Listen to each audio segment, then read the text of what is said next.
音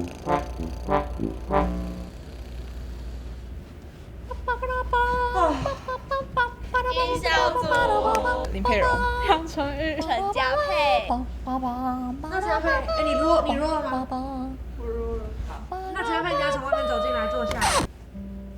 这次变身怪医是一个荒谬的喜剧啊，所以我们就采取了里面的喜剧跟荒谬的元素。是那个剧本可能没有音乐会很尬的地方，我们就加个东西给他，这样。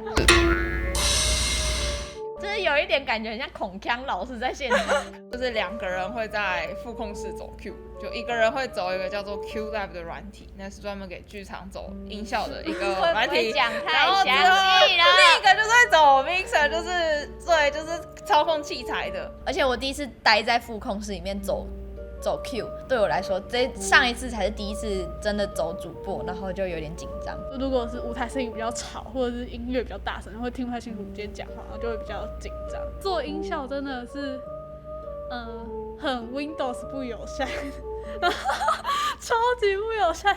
就是那个走 Q 点的那个系统，它只有苹果电脑，就是要电脑才能下载那个软体。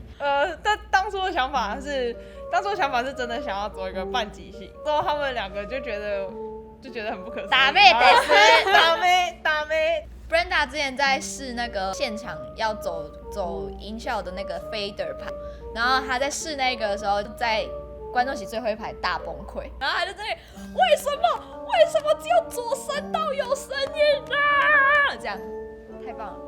哦，然后在定就是这个音场的时候，我觉得很困难的是，你有时候会听不太出来，就算你稍微往上调一点，你会有一点点听不出来，但是你调回来一点点，你又觉得有点不一样。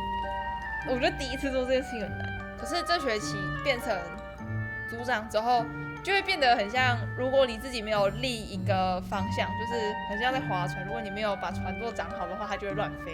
有时候也会很怕自己跟组员的意见是不是很不一样，然后变成很不尊重组员的意见。在找音乐的方向，我们3个找的方向可以说是一个 triangle。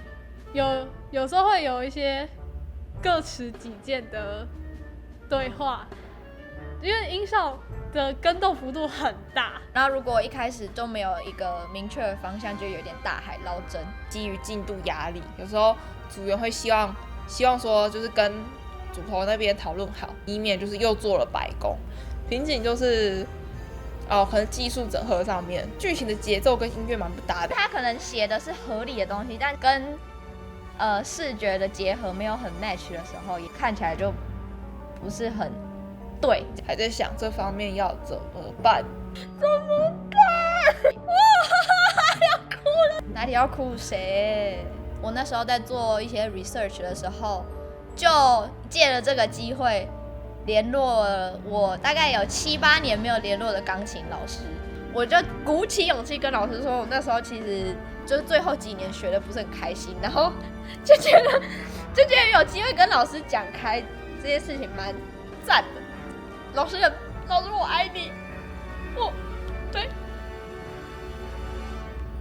也是，这样子收尾是可以的吗？好丢脸！快点救我！你不要不讲话啦！白痴哦！是要不要结束？现在是怎样？